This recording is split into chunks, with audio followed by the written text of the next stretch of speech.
Slovakia. We get warned for that. We get warned for that. A little bit, but Verstappen is not coming alongside him. It's Charles Leclerc, and that's a spin for Fernando Alonso. And turn one, and he's lost plenty of places. Right behind Hamilton, into the first chicane once again. It's wheel to wheel. Hamilton and Verstappen, and this time it's Rossi on the Yamaha. He is the world champion. Rossi on the inside. Oh, the touch. A full strike. And Rossi comes straight back and it goes through. This is Rossi runs off track and pushes further wide. And Rossi's invented something. What a motorcycle race.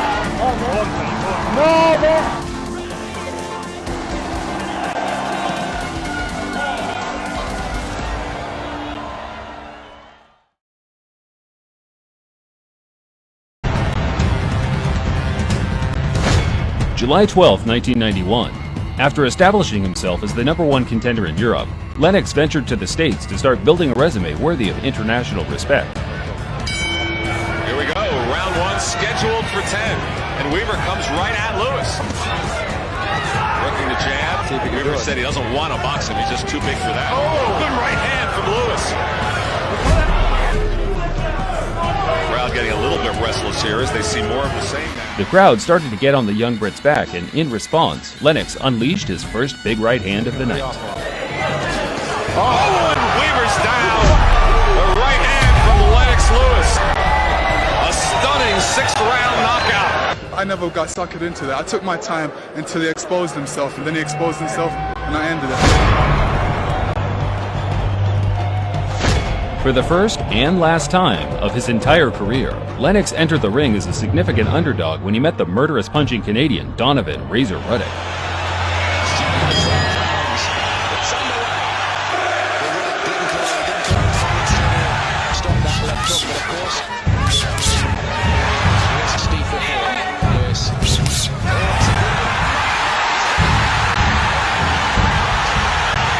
Ruddock made it back to his feet, but was quickly put to rest by a man determined to get the job done as quickly as possible.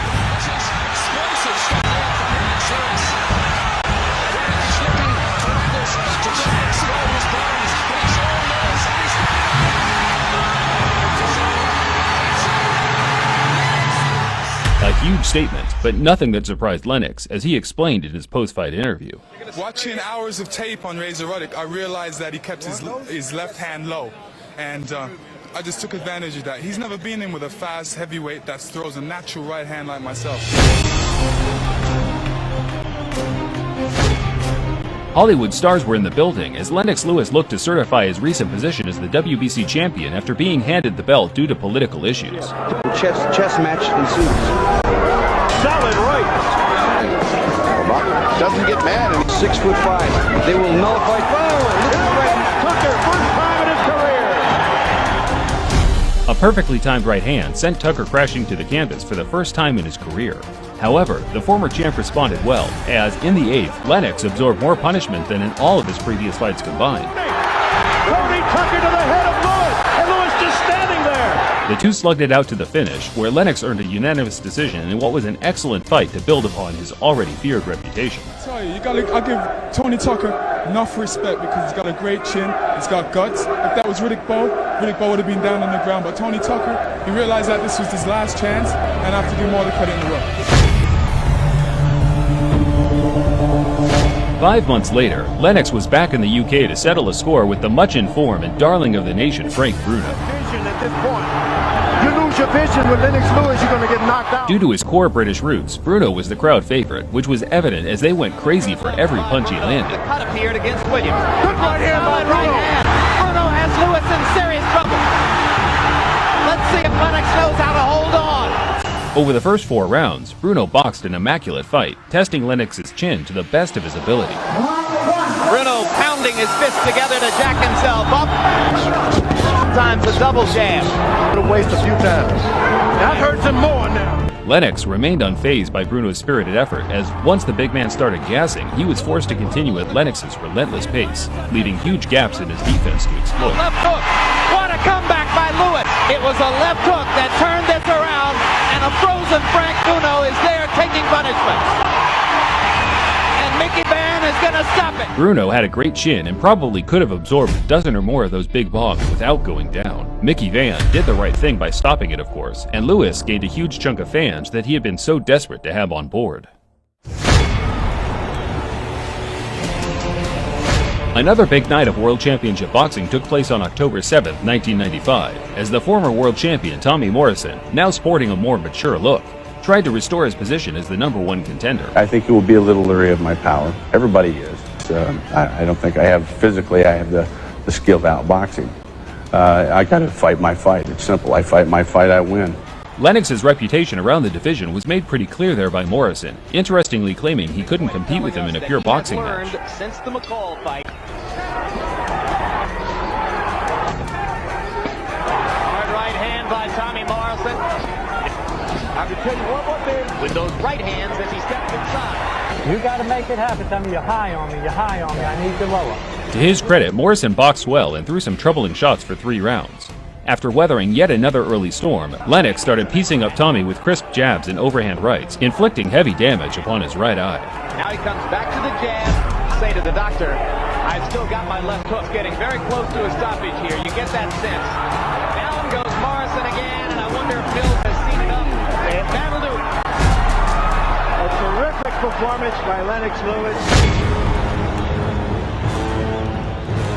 Another excellent matchup was made for Lennox in 1996, as anything short of war with merciless Ray Mercer wouldn't have sat well with But he fame. can take another step toward public acceptance here.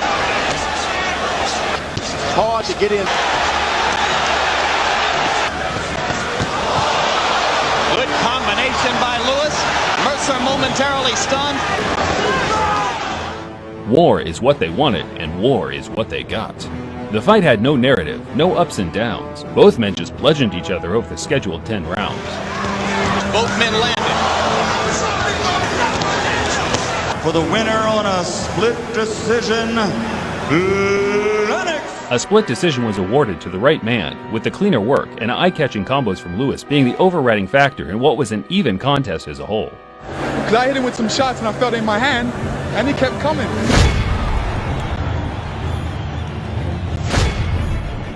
After suffering his first pro defeat, Lennox hired the man that orchestrated his loss and brought on board the legendary coach Emmanuel Stewart to help him utilize his skills to their full potential. Effectively followed the fight plan. Hard right hand by Lewis. Thing I was trying to. Kind of stamina McCall has. Lennox was punching hard and fast, but even more devastatingly so, extremely accurate. McCall started acting up to the crowd, taunting Lewis. Nothing out of the ordinary for a fighter getting schooled, but then things took a bizarre turn. McCall started walking around the ring during the intervals and appeared to be crying for reasons no one could quite understand. The madness continued as they resumed, where McCall, seen here walking with his back turned to Lewis, left no choice for the ref but to stop the fight to ensure the safety of a man that was reluctant to defend himself. Well, I've seen some strange things in boxing. That is surely one of the strangest. McCall's problems lie deeper than expected, as he was later sectioned under the Mental Health Act. And, when he started walking away, I thought it was a joke at first. I thought he was trying to nail me into something. After Andrew Galata had proven his boxing ability against Riddick Bowe, he entered the ring with Lewis even money and was being viewed as a live dog that could outbox Lennox as and if the rounds progressed. Galata a little bit more tentative at the outset than he appeared to be against Riddick Bowe. They spin back out into center ring. Right hand over the top by Lewis. Galata momentarily stunned. Left hook by Lewis. Galata goes down. That's it. That's it. Tremendous statement by Lennox Lewis. A brutal display of dominance, leaving egg on the face of all the experts that quite obviously underestimated how far Lennox ranked above lingering contenders. And I basically wanted to go out there and hit him before he could commit any fouls in there. Once I had him hurt, just take him out. Oh, and he catches him off balance, and Briggs jumps all over him. Briggs, a series of lefts and rights. Briggs, a fearsome fast starter that to this day holds the record for the most first-round knockouts at heavyweight, came out bombing Lewis all over the place and had the Brit hanging on for safety for large points during the opening 6 minutes. Briggs now fighting in spots, picked a good one here. Shannon's body seized up, however, from overexerting himself soon after, which allowed Lennox to take over and start breaking his man It's a down. lazy jab. Lennox sees something now. He's a different confidence about him. He sees something in Shannon, brings to go after him. And I agree. I think the timing is right by Lennox. Good combination from the champ. Oh, he's just playing with him now. The champ's just playing with him. Lewis is completely confident right now. Nice jab. Right. Oh, the right hand behind the jab. I don't know if he's going to get Briggs is up. laid out. He is laid out just staring at the ceiling here at Boardwalk Hall. Lennox.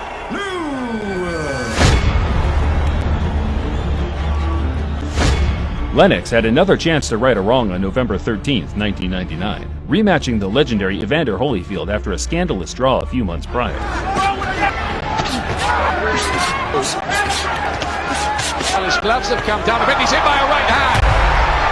This time. That's a big left hook from Lennox Lewis this time. 7th round here. Look at this now. Tremendous action. This is how good boxing can be. Both fighters were ranked 1 and 2 by the Ring magazine, respectively, which, after 8 or 9 excellent rounds, seemed fair as both guys were evenly matched. The championship rounds became the deciding factor as Lennox squeezed out every bit of effort, throwing combinations off sheer instinct to the final bell. Lennox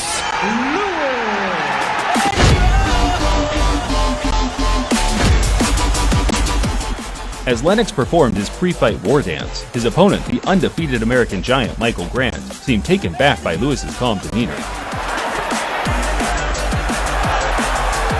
thunder from Grant. Lewis tries to fire back. Grant said he would come out aggressively, and he lands a big right hand. A lot of Vaseline in your mouth when you get in the ring. The first round, not enough lubrication there. You need Vaseline. Lewis lands an uppercut, and Grant goes down. Thunderous uppercut. Lewis has still got to be. Whoa! That should do it. That's it. That should do it. That's it. He broke his leg. While he didn't, in fact, break his legs as George Foreman suggested, he did shatter his heart, and Lennox essentially put to rest America's last hope of heavyweight supremacy through a prospect. So I realized I got more superior speed. He's never seen a boxer like me, so I felt very confident going in there. Set up the right hand. There's a crashing left hand thrown, but it doesn't connect by Lennox Lewis with the right hand. He hit by the right hand. And I'll tell you, Lennox felt the power. Nice right hand. Sport in the UK. This is a dandy of the heavyweight title fight. Lennox has that jab in the base. David flips him with a left hook. Outside of the odd leaping hooks such as this, Tua was thoroughly outclassed as Lennox proceeded to tee up big right hands at will. The Samoan's chin ended up being the only skill worthy of praise. Digging body shot. That's what we get. Oh, the right hand. It's in this sort of fight. Lennox Lewis has the wall, but David's hurt right now. I'll tell you that. Up on his toes. Look at these shots. Right hand, left hook. But right now, Lennox Lewis is giving an old-fashioned whooping to David Tua. After suffering a shock defeat to Haseeb Rahman in South Africa, Lennox wasted no time getting his American opponent back in the ring after what he felt was nothing more than a lucky punch. He's dealing with disrespect, so I have to show him that I'm not taking it. I had to just give Lennox Lewis a preview of what he's going to get on November 17th, put him on his back. They used an excuse of a few idiotic comments to get hands-on with each other before the fight, yet there was nothing said other than throwaway words. These two just hated each other, and Lennox channeled that anger to devastating effect. That's very important. He's really throwing the punch with authority. So that he... The jab alone. There's that right hand, which has been a honey punch for him down the years. He's going to get his jab more powerful. Oh! Wonderful shot by Lennox Lewis, and he's laid out Haseeb Rahman. It is over. Revenge, redemption for Lennox Lewis. Considered by many as one of the greatest knockouts in boxing history, certainly the sweetest revenge. Yeah, he did. Those things really helped me. I showed a lot of disrespect there, and I just was keeping all these things inside me. I said, okay, you're gonna pay fight time. Let's go give it to you. Wait for you to get it on your own. After years of ducking and dodging, Lennox finally got his hands on the man he needed to defeat to proclaim himself the greatest of his era. Mike Tyson passed his best unquestionably, but 5 years unbeaten in the ring and still packing the power grand enough to clean the clock of any man in the division. Up a little, unlike what Manny Stewart told him to do. Big uppercut for Lewis. Big left hand by Tyson after the jab by Lewis. Uppercut You have to be in this man's chest. You understand? Make this a very ugly fight now. Tyson started fast, using his renowned peekaboo strategy to get inside and trouble Lewis. There was only so long the American could keep it up for, however, and once he started slowing down, Lennox's superior timing and conditioning pushed Mike to his limit. Because you got a dead man in front of you, and you still doing this. Just let that shit go. This fight is over with. If Lennox didn't knock him out soon, I think Emmanuel Stewart was close enough to going out there and doing it himself. He certainly demonstrated some of the very best of it tonight. Tyson trying to let his hands go. Decided cut, getting more so. Big shots from Lewis. Got the Buster Douglas at the end of the 8th round. And that's going to be perhaps the end of the fight. He's out. Lennox Lewis knocks out Mike Tyson and banishes him from the upper stratosphere of the heavyweight division. Lennox was only 1 year younger than Tyson here, 35 and 36, yet his dedication to the sport throughout his 20s and 30s made him a far superior conditioned athlete. But he was still determined, he was still tough, and he can take a hell of a punch because I hit him with some great punches, and boy, he can take him, for real. In what was supposed to have been a routine retirement fight against Kurt Johnson, it turned into a significant battle of the ages as the then relatively unknown Ukrainian giant Vitaly Klitschko, who we now consider the best heavyweight of the 2000s, stepped in as a late replacement. The strains of the Eagles Hotel California. So will it be heaven or will it be hell? Klitschko with the right, Lewis misses with the left. Hard right hand by Klitschko, best punch of the round. He's got a different left hand lands for Klitschko. Upward short arm shots. He's beating Lewis to the punch. Vitaly Klitschko is roughing Lennox Lewis up as the second round begins to come down the stretch. Vitaly shocked everyone by taking the fight directly to Lewis instead of engaging in a battle of the jabs as many thought he would. The assault never slowed down. Only Lennox, after a couple of tough rounds, was able to wake up and finally start competing with his determined opponent on a level playing field, which led to an incredibly rare slugfest between the two 6'6" giants. Staying away from that big open. Every time the Lennox Lewis and the way he's throwing punches, but Lewis beginning to sharpen up his punches and landing at a higher and higher rate. No cut man in the world could have cleaned up this mess, and it led to the ref, to this clear dismay of Vitaly, calling a halt to the action. Many people think Lennox got fortunate here, and it's easy to see why. But if you look back on all the fights we presented today, show me one time where his conditioning and boxing skill didn't result in him eventually taking over and becoming the ring general. Tremendous fight for 6 rounds. Yeah, I wanted to be in a dogfight because I know when the going gets tough, the tough get going. I'm tougher than him. Unlike all the heavyweights out there, he has never ducked an opponent. Weaver's down. The man's a beast when it comes to boxing. You know, we got his pictures all up in my gym. He's a good fighter. He make great fights. They will nullify. But the only fighter out there that I've always looked at and just thought, I don't know what I would have done is Lennox Lewis. The double jab. What a waste a few times. I've always said from the day that I first saw Lennox, he was the best heavyweight that I'd ever saw. And a great right uppercut by Lewis. Hats off to Lennox Lewis. He took some of the best shots I had to give. Left hook by Lewis. He's a long arm guy. I have no excuses. I mean, he was the better man tonight. Nice jab. Right. Oh, the right. That bell rung, and it seemed like everything started happening to me. He busted my eardrum. He's very good. Why is he good? He's big. He's strong. He has classy moves. He's a good fighter. Fortune is caught here and in terrible trouble and it's stopped. Probably one of the greatest, if not the greatest. He didn't beat everybody. To get his jab more powerful. Oh! Wonderful shot by Lennox Lewis! I'd have fought him, but I'd have known deep down in my heart of hearts, I'm like, yeah, it's not going to go that well for you.